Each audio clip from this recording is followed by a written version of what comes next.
For those who've just joined us, kindly ensure that your audio is on mute. This month, we will be discussing smart cities presented by Atkins. Smart cities are essential if the world is to respond to the critical challenges it faces.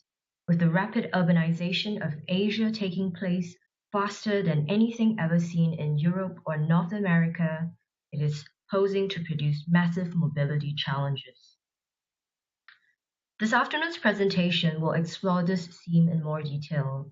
It will highlight the challenges of urban mobility, set out some of the solutions emerging to provide cleaner, safer, and more personalized transport, the challenges for cities in achieving this outcome, and indicate some of the key parameters for the debate between industry, policymakers, and the customers over the path ahead. We're delighted to have present today Mr. Jonathan Spears, Technical Director at Atkins in Hong Kong, with over 20 years' experience leading, managing, and supporting studies in transport and mobility policy, strategy development, technology and practice, governance, and delivery mechanisms. Over to you, Jonathan. Okay, thank you, Pauline. Firstly, can everyone see my screen?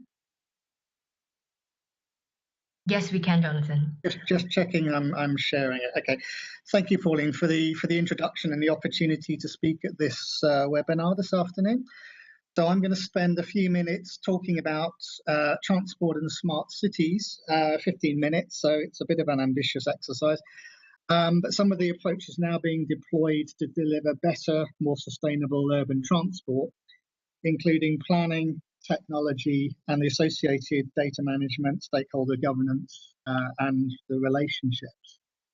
So very briefly, some context. As we know, the future is becoming increasingly urban. Over 50% of the world's population now live in cities.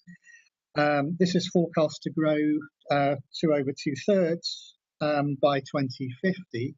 And of course, in Asia, the rate is more rapid than that. Half of the world's megacities are already in this region. This will drive a growth for urban mobility, estimated by over 2.5 times across all modes by 2050, which much of the focus being on private cars, private freight transport, road-based freight. And again, in Asia, the vehicle population in the region is forecast to exceed 1 billion by 2035. And as we all know, this is resulting in well-known problems of overloaded infrastructure, developing infrastructure deficits in terms of capacity, congestion, journey time delay, urban pollution, with many of the cities in the region being some of the most polluted on the planet, severance of communities, social exclusion, and so on. So 6 out of 10 Asian cities have unhealthy air quality, for example. And another example in Manila, the cost of urban congestion, traffic congestion, is the equivalent to almost 5% of GDP. So it's a huge economic cost to the whole economy. In responding to those challenges, this graph is from some research on what's called the Urban Mobility Index from Arthur D. Little a couple of years ago. And it tries to rank cities in terms of how they're responding to some of these challenges. So measures around, for example, investment in public transport, mode share, management of travel demand across modes, investment in technology, and so on. And as you can see from this, some cities in Asia, Hong Kong and Singapore in particular, and several European cities, Copenhagen, Amsterdam, are performing relatively well in this index. Others, however, Kuala Lumpur, Jakarta, Bangkok, Delhi, are struggling in terms of the key inputs to deliver sustainable urban mobility and the resulting congestion, pollution, social exclusion that goes with that. So it's a bit of a range that we see within the region. If we look at the best-in-class cities, then what they all have in common is they manage to combine elements of sustainable land use in terms of mix, location, density, investing in sustainable travel modes, particularly public transport, alternatives to the private car, and also travel demand management through a range of different mechanisms, whether that's pricing, road space allocation, intelligent transport systems, and so on. And also looking at concepts such as transit-orientated development. And you can see this in cities like Singapore and Hong Kong, far less in evidence than elsewhere. And cities, in a sense, have three strategic choices. I mean, this is a kind of simplification, but effectively this is trying to look at the overall directions that cities can take. And in scenario one, the car city, the focus really is on private transport, adding road space capacity and traffic management, and relatively little in public transport and alternative modes or complementary measures.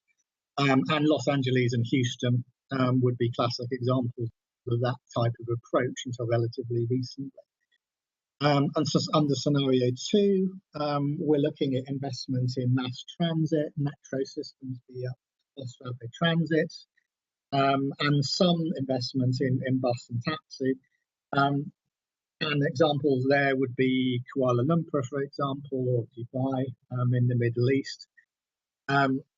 So it's trying to address some of the issues, but not going very far. And then scenario three, the smart transit city, as we've called it. Yes, there is investment in private vehicle capacity and management. There is investment in mass transit systems, but also there's investment in a much wider range of different systems, bus, water transport, investment in walking and cycling for the public realm, and a much wider range of complementary measures. And this is where we find some of the applications of smart city principles through the application of technology. So that's basically broadly some context. What I'm now going to focus on is really three specific areas given the time, that how smart cities are becoming cleaner and healthier, and looking to reduce their carbon footprint, how they're becoming informed and responsive through a concept known as intelligent mobility, how they're becoming safer and connected, and a key thing in coming years is going to be autonomous transport, driverless cars, and things that you've probably heard a lot about. And then finally, I'm just going to make some final remarks. But I'm not going to define smart cities in detail here. There's a whole literature around it. But it is the integration of different systems in the built environment around sustainability, supporting urban growth in an inclusive way, and a focus really on users and using information and data to benefit citizens and communities. So focus one, cleaner and healthier. Well, basically the concept is we know the transport sector is a major contribution to greenhouse gas emissions, and there are substantial reductions required to limit climate change to acceptable limits and reduce emissions of other pollutants that may cause health impacts and other negative impacts on cities. So there's a need to reduce emissions of greenhouse gases overall, but also as climate change makes itself felt, and of course some of the environments in Asia are incredibly vulnerable to climate change. Actually, how do we make cities resilient to some of the impacts of extreme weather, sea level rise, flooding, and so on? And actually, many of the measures in this category not only reduce carbon and other emissions, but support wider livable city, inclusive city principles. So this is just an example of some work that we did actually in the Middle East, where we looked at different measures which might have an impact in reducing carbon. And what you can see from here is there are different applications, for example, investment in public transport, increasing vehicle fuel efficiency through standards and regulations, and managing parking more effectively, which actually can be quite effective in that. But the key message from this research, and also research that's been done in this region, is it's really a package of different measures working together. There's no silver bullet, but actually how do you combine other measures such as reducing fuel subsidy, investment in walking and cycling, local public transport, and so on. And some of these measures can be extremely cost effective in terms of the investment required relative to the benefits. And you can sort of see from this picture, which again is from some work we've done in the Middle East, that it's a different concept of how we develop the city moving forward. This is very much a human scale and aimed around people rather than vehicles or around the motor car.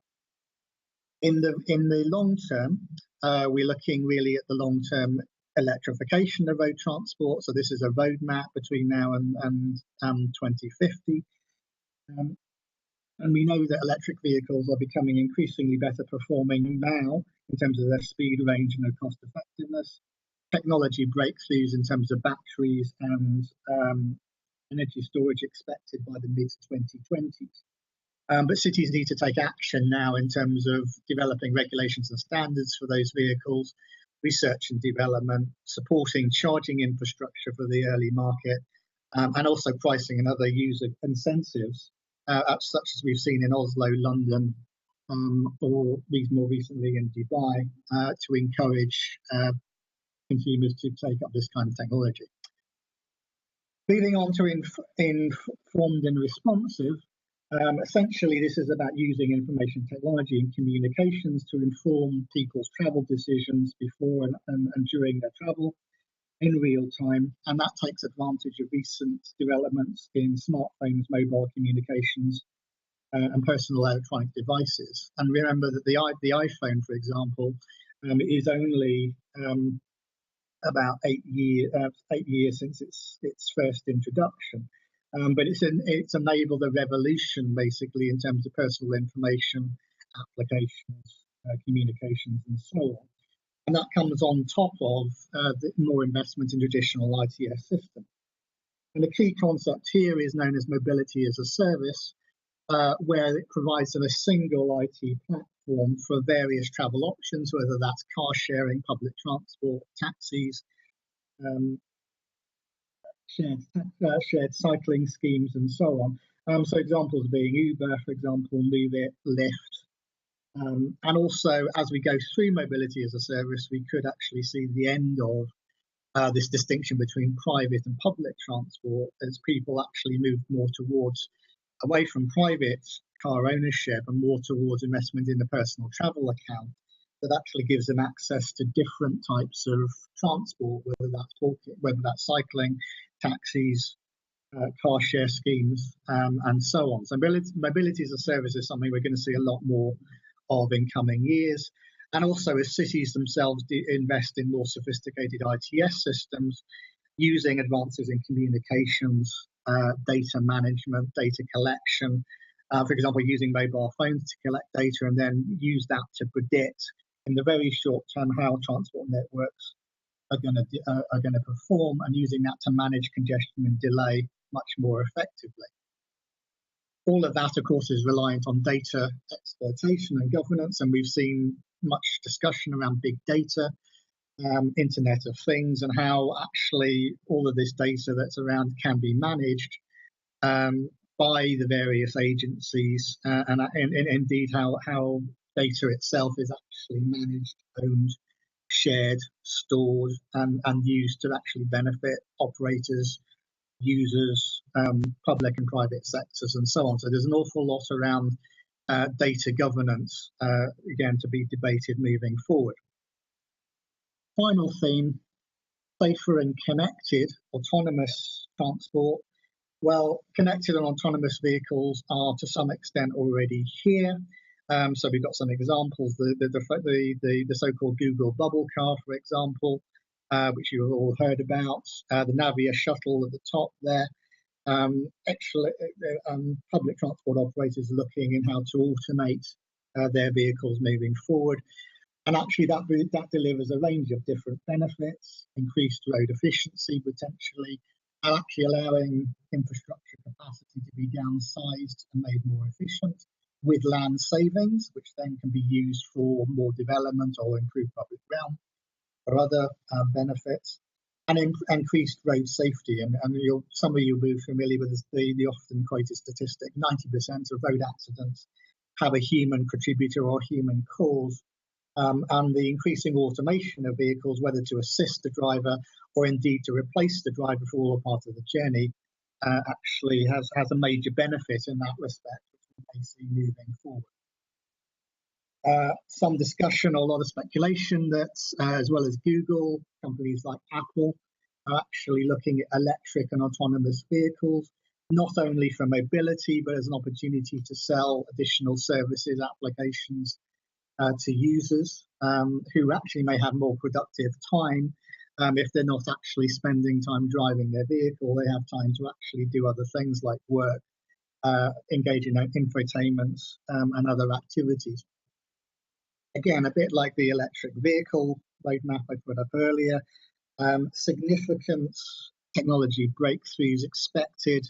Really by the mid-2020s, we'll see, I think, fully driverless cars potentially on the market by the end of the decade, becoming more mature in the middle of the decade, and then a range of different predictions about how long that takes to mainstream into the market, gain consumer acceptance, become affordable, and actually with some commentators predicting by about 2045 or 2050, actually the end of manual driving altogether, and actually mandatory automation of road transport. A lot of debate, a lot of speculation around that, so I won't go into it. But clearly in a very exciting future looking ahead, and governments and city authorities needing to invest now really in different scenarios, testing, impacts on infrastructure and infrastructure management, safety cases, understanding consumer taste and consumer benefits, and also how autonomous vehicle technology can be combined with low carbon vehicles, electric vehicles specifically, and concepts such as intelligent mobility to deliver a range of different benefits, not only for the city, but for users, for operators, and a wide range of other stakeholders. So just to conclude then, practicalities and final remarks, come back to the three scenarios I put up earlier. And actually cities across Asia have the choice. Do they want to be a predominantly car city? Do they want to move a bit more toward mass transit, or actually embrace a much wider range of different technologies and different approaches moving forward? And this isn't really a technology question per se, it's actually a policy or a strategy response. So what kind of city do we want to be? And this is what cities like Kuala Lumpur, Jakarta, Manila, as indeed Hong Kong and Singapore should be asking themselves moving forward. So do we want a future which is based really in the past? So grade separated junction and expressways, like this example from the US. Little space for people or the natural environment, high energy intensity, and really the opposite of the sustainable greener future that we want to see. Or something which is a bit more like this, so a more green, sustainable, people-centered environment. And indeed investing in some of this to take through to technology. So this is an example from Masdar in the Middle East that is trying to invest in new technologies, low carbon transport as part of that agenda. Arguably with limited success to date, but with future generations of some of these experimental cities being more user-focused and more focused on the needs of communities and travellers moving forward. So just final remarks then, the key challenge is, well, smart city approaches need to be strategy rather than technologically led. We need to have clear objectives and measure performance of what kind of city we need to have. And we need to focus on citizens and users and their needs, and whether that's within transport or whether it's across other sectors such as energy, water, and so on. We're talking about integrated planning, capital investment and operations across land use, transport infrastructure, vehicles and services, as we're seeing through concepts as mobility as a service, intelligent mobility. But we need to be flexible in terms of how some of this innovation is going to shape out, because a lot of it is uncertain, and autonomous vehicles is a very good example of that, of the business models that we might see moving forward, and actually what policymakers and regulators are prepared to see as safe, acceptable, beneficial to users and so on. And some of the approaches around today will fail and some will succeed. And then finally, it's a question of governance across city authorities, operators, citizens themselves and their needs, and how we can fund some of these initiatives and have sustainable funding and delivery models, getting the regulation rights, management of the data, the governance of the data, as I've said, and how some of the costs may be recovered. And thank you. That's the conclusion of the presentation. Thank you, Jonathan, and everyone joining us for the webinar today. A kind reminder, if you have any questions, please email us directly. ULI members will get access to this recording and a link will be sent to you in due course. If you're not yet a member, I encourage you to sign up and we're available to answer any questions you may have. Have a good afternoon. Goodbye.